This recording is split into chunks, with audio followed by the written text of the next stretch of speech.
Assalamualaikum warahmatullahi wabarakatuh. Perkenalkan, nama saya Puji Kurniawan. Kali ini saya akan membuat tugas mengenai hukum laut internasional dengan tema penyelesaian sengketa hukum laut internasional yang diatur dalam bab 15 mengenai penyelesaian sengketa dalam UNCLOS 1982. Dalam UNCLOS sendiri memang memberikan beberapa opsi kepada negara-negara atau pihak-pihak yang bersengketa untuk menentukan jalan yang akan mereka tempuh dalam menyelesaikan sengketa antar negara tersebut.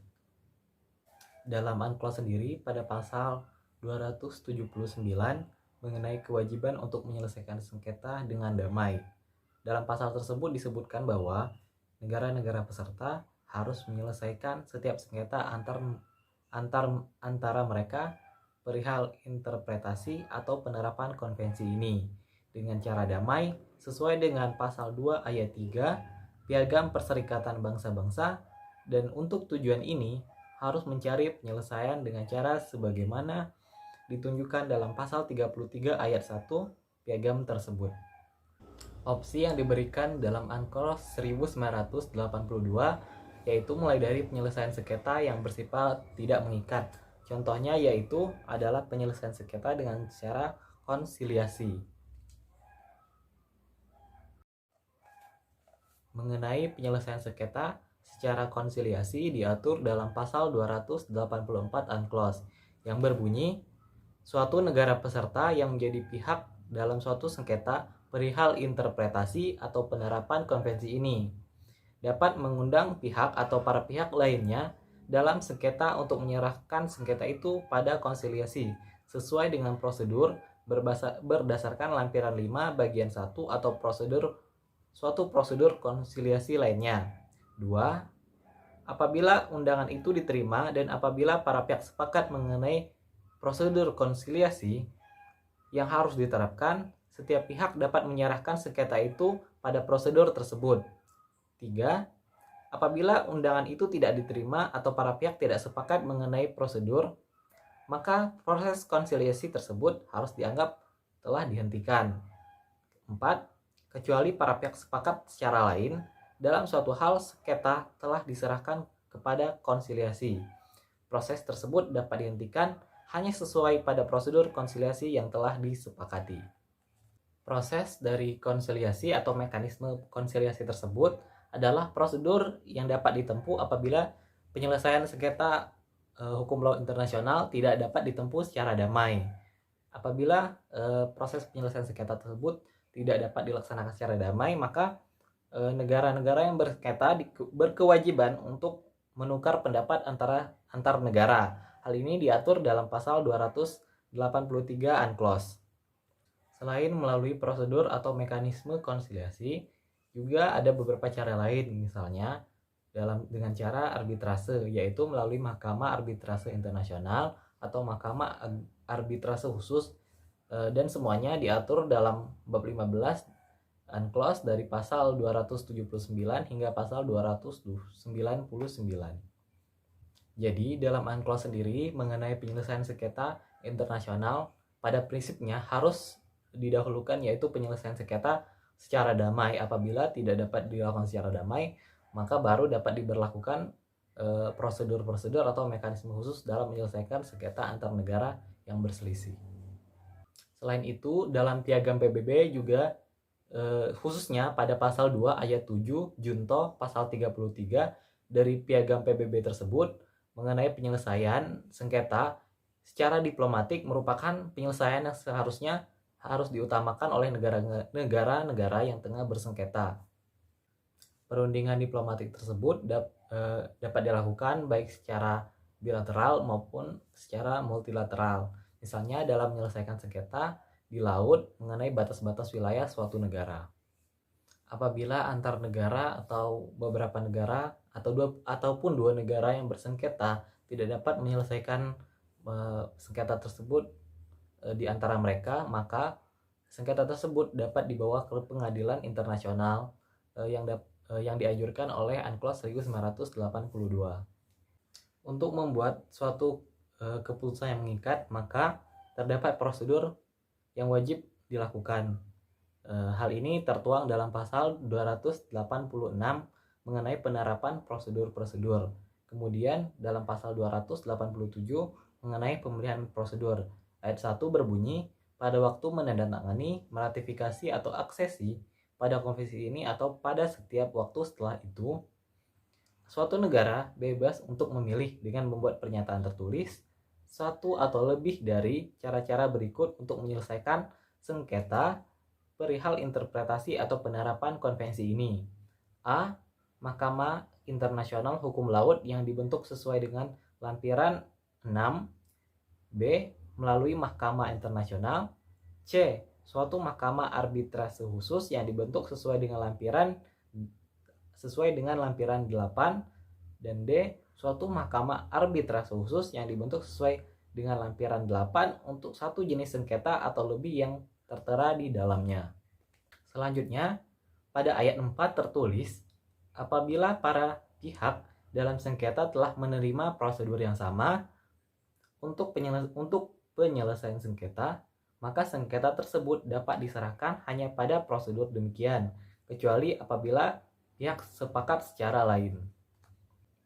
PBB mengharapkan negara-negara yang sedang bersengketa tidak dulu melakukan gencatan senjata dalam menyelesaikan sengketa yang sedang terjadi. PBB juga menganjurkan untuk menyelesaikan sengketa tersebut secara damai terlebih dahulu. Hal tersebut guna mewujudkan perdamaian dan keamanan internasional, sehingga dalam konteks ini suatu negara bebas untuk memilih baik melakukan pernyataan tertulis atau cara-cara lain untuk menyelesaikan sengketa yang terjadi antar negara. Kemudian dalam pasal 288 dalam Unclos 1982 diatur juga mengenai yurisdiksi. Pasal 1 berbunyi, setiap pengadilan atau mahkamah yang dimaksud dalam pasal 287 mempunyai yurisdiksi atas setiap sengketa perihal interpretasi atau penerapan konvensi ini yang diserahkan kepadanya sesuai dengan bab ini. Artinya, yurisdiksi itu bermakna yaitu sebuah kompetensi atau kewenangan dari suatu pengadilan internasional dalam menyelesaikan sengketa di laut. Kemudian pengadilan atau mahkamah tersebut mempunyai yurisdiksi untuk menyelesaikan sengketa-sengketa dari masalah-masalah yang terjadi. Pada umumnya, praktek untuk menyelesaikan sengketa internasional biasanya melalui mekanisme arbitrase khusus maupun melalui mekanisme pengadilan mahkamah internasional. Apabila dilakukan melalui mekanisme pengadilan, ini dapat bersifat mengikat pihak-pihak yang tengah bersengketa. Hal ini sesuai dengan pasal 287 Unclos 1982. Artinya, Mahkamah Internasional dapat mengambil keputusan untuk sementara waktu sambil menunggu keputusan pada akhir apabila objek yang dipersengketakan hancur ataupun lenyap.